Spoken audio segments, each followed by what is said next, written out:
Assalamualaikum warahmatullahi wabarakatuh. Salam sejahtera buat kita semua. Saudara semua, perkenankanlah pada kesempatan yang baik ini saya, guru keterampilan otomotif sepeda motor dari Madrasah Aliyah Negeri Temanggung, akan menyampaikan sebuah materi dengan judul trik perawatan sepeda motor.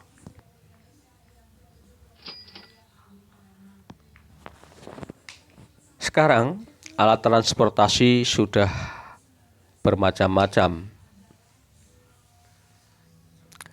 Ada yang transportasi laut, udara, darat, dari yang sederhana hingga termewah. Ada bis, ada truk, ada kereta api, kapal terbang, dan sebagainya, andong, becak. Namun kali ini saya akan fokuskan pada perawatan sepeda motor.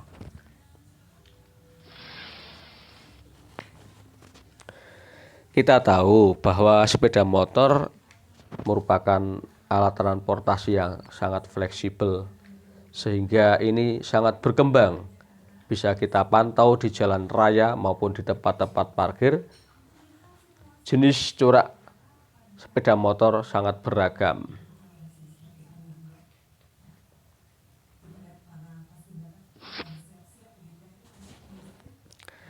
Apabila kita tidak pernah melakukan perawatan atau perawatannya kurang tepat, maka tentu saja kita akan mogok.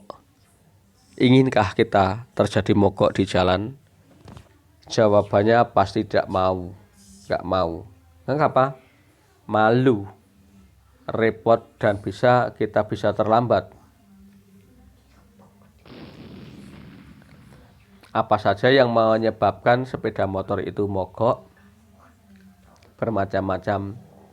Misalnya saja mesinnya rusak, bannya bocor, bensinnya habis, olinya kotor, dan bahkan olinya telat.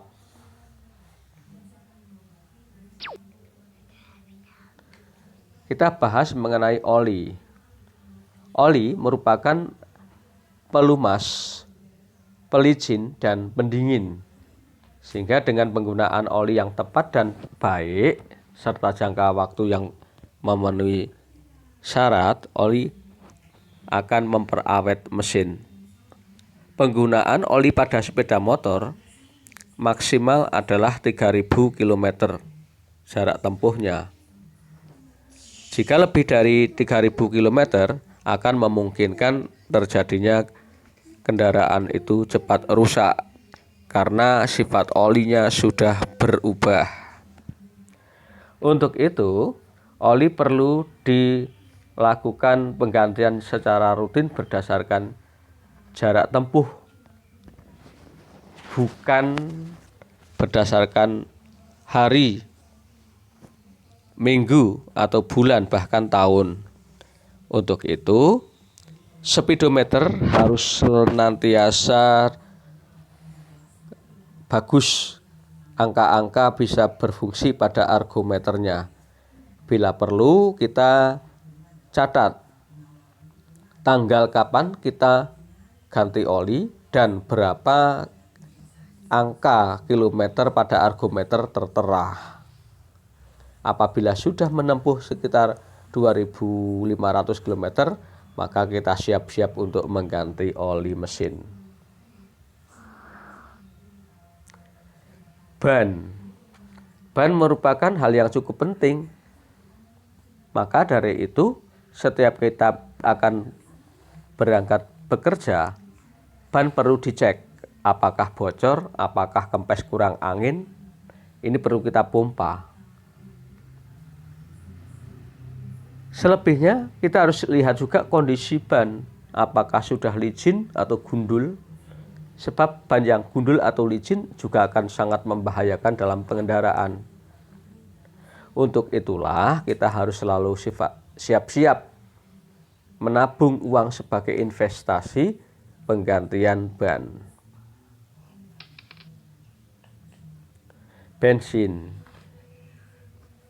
Bensin apabila kehabisan di jalan jelas habis, sebab bensin merupakan bahan bakar.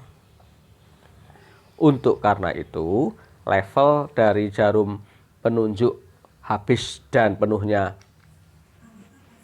tangki bensin perlu mendapatkan perawatan. Kita lihat kondisi tangki, di dalamnya masih ada bensinnya atau tidak. Juga kita perlu menjaga kebersihan bensin. Tutup bensin juga perlu dilihat. Kalau ini tersumbat, maka memungkinkan bensin sulit untuk berpindah dari tangki menuju karburator.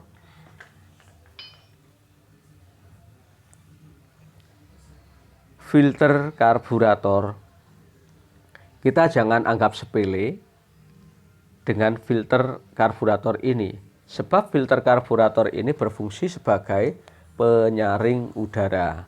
Apabila filter itu kita buka, maka udara yang masuk dalam karburator menuju mesin itu merupakan udara yang kotor bercampur dengan partikel-partikel debu.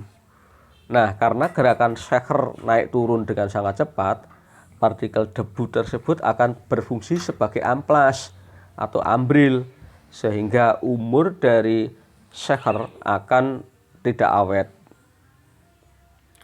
Maka perlulah pembersihan pada filter tersebut ketika kita mau menservis karburator atau injektor. Mintalah pada bengkel usai filternya dibersihkan. Kalau rusak harus diganti.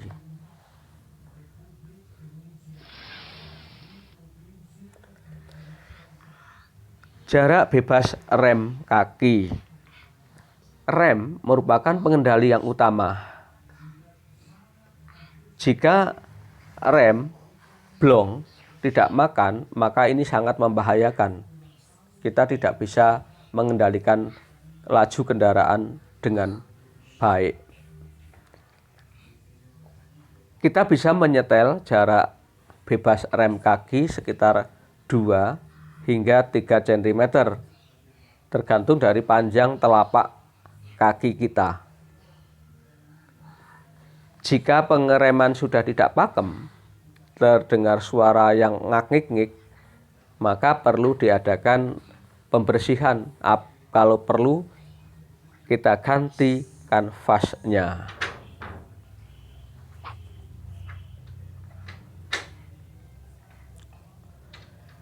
Patuhi peraturan lalu lintas. Kita siapkan SIM, STNK, lampu-lampu harus menyala normal, spion dan sebagainya. Jangan melanggar marka, apalagi melanggar lampu traffic light. Ada apa hubungan dengan peraturan lalu lintas dan keawetan sepeda motor? Jelas ada. Apabila kita melakukan pelanggaran, maka akan terjadi kecelakaan. Nah, apabila kita kecelakaan, maka sepeda motor kita rusak. Nyawa kita pun terancam. Untuk itu, kita berkendara sepeda motor dengan prinsip kehati-hatian.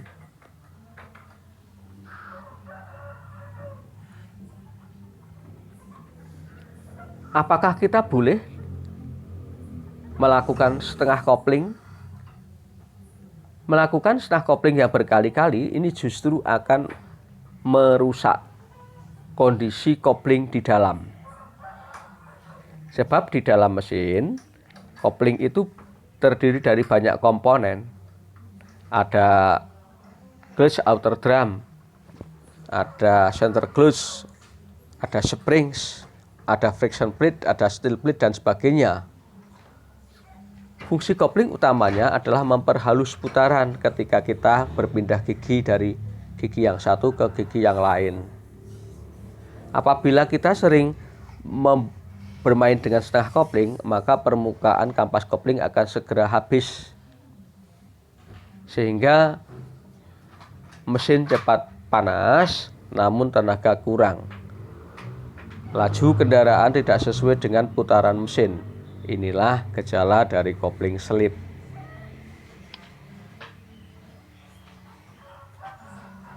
Sering membelayar-belayar gas. Ini merupakan tindakan yang konyol karena membisingkan telinga. Juga kita memboros-boroskan energi bensin dengan sia-sia. Selain itu bisa menyebabkan kerusakan terlebih pada motor 4 tak yang memiliki klep. Bisa saja klepnya terlepas dan terjadi hantaman antara klep dan shaker. Pembelajaran ini terkadang dilakukan hanya untuk mencoba ketika bengkel atau mekanik sedang menguji coba kendaraan di dalam bengkelnya.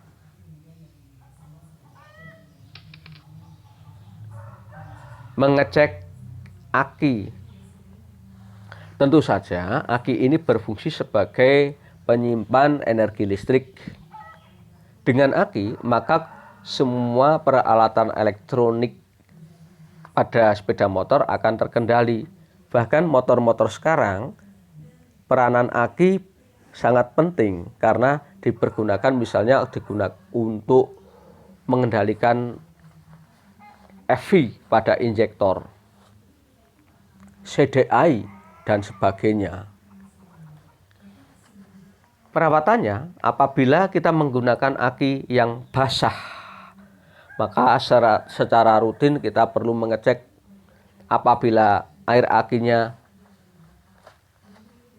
kurang, maka kita perlu mengisi lagi dengan menggunakan air aki sebatas tanda upper dan lower. Kemudian janganlah kita sering sekali menyetater sepeda motor dengan cara memaksakan diri. Apabila 3 kali di starter tidak bisa bunyi, lebih baik kita melakukan pakai selah kaki. Kemudian jangan sampai mengonslet-konsletkan aki, dan kita hindarilah menggunakan peralatan elektronika yang terlalu membebani batas kerja aki tersebut. Berikutnya adalah kita memperhatikan kondisi gear dan rantai belakang. Gear yang sudah runcing-runcing itu menunjukkan gearnya sudah aus atau jelek. Kemudian kalau kita mengganti gear, sebaiknya 1 set dengan rantai supaya tidak saling makan-memakan. Lumasilah gear dan rantai tersebut menggunakan oli mesin yang bagus. Jangan pakai oli mesin yang bekas karena bisa menambah korosi atau karat rantai tersebut. Setel rantai sekitar 1 cm hingga 1,5 cm. Jika kurang dari 1 cm disebut terlalu kencang, ini bisa putus. Apabila lebih dari 1,5 cm, ini terlalu kendor dan bisa rantainya bisa lepas.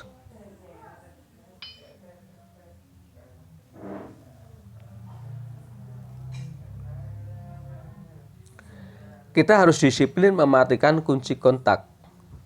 Mengapa? Apabila mesin itu sedang mati, namun kunci kontaknya on,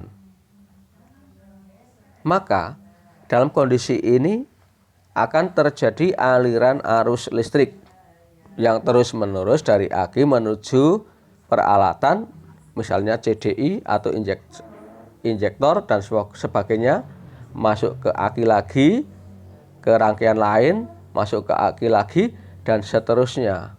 Tanpa disadari, aliran arus listrik tersebut mengalir terus-menerus. Hal ini akan menyebabkan aki bisa menjadi tekor atau drop. Terlebih lagi apabila kita sering sekali lupa mengambil kunci kontak, maka ini sangat riskan terhadap pencurian motor.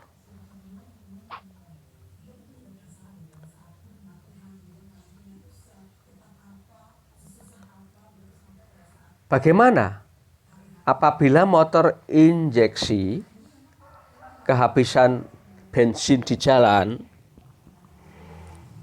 Baik, berikut adalah langkah-langkah biar kita semua tidak panik. Apabila kita kehabisan bensin di jalan, motornya injeksi, maka jangan kita paksakan menyetater. Langkahnya sebagai berikut. Kita isi bensin pada dalam tangki tersebut, tutup kembali. Kemudian kita on-kan kunci kontak. Jangan di starter, namun kita cukup on-kan saja sekitar 15 detik. Kemudian kita matikan lagi, kita off-kan kunci kontak, kita tunggu 15 detik. Kita on-kan lagi 15 detik lagi, kita off-kan lagi 15 detik. Lakukan kegiatan tersebut sekitar 4-5 kali. Yang terakhir, kita on-kan dan tunggu lampu kuning mati, lalu kita starter kembali.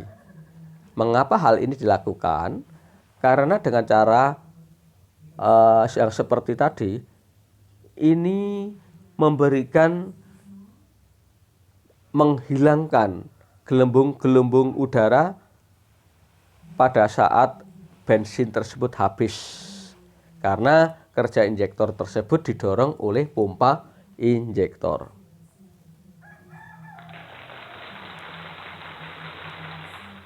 Demikianlah Bapak Ibu, saudara sekalian yang bisa saya sampaikan. Semoga materi ini berguna untuk kita semua dan kita bisa nyaman berkendara dan selamat berkendara. Wassalamualaikum warahmatullahi wabarakatuh. Terima kasih.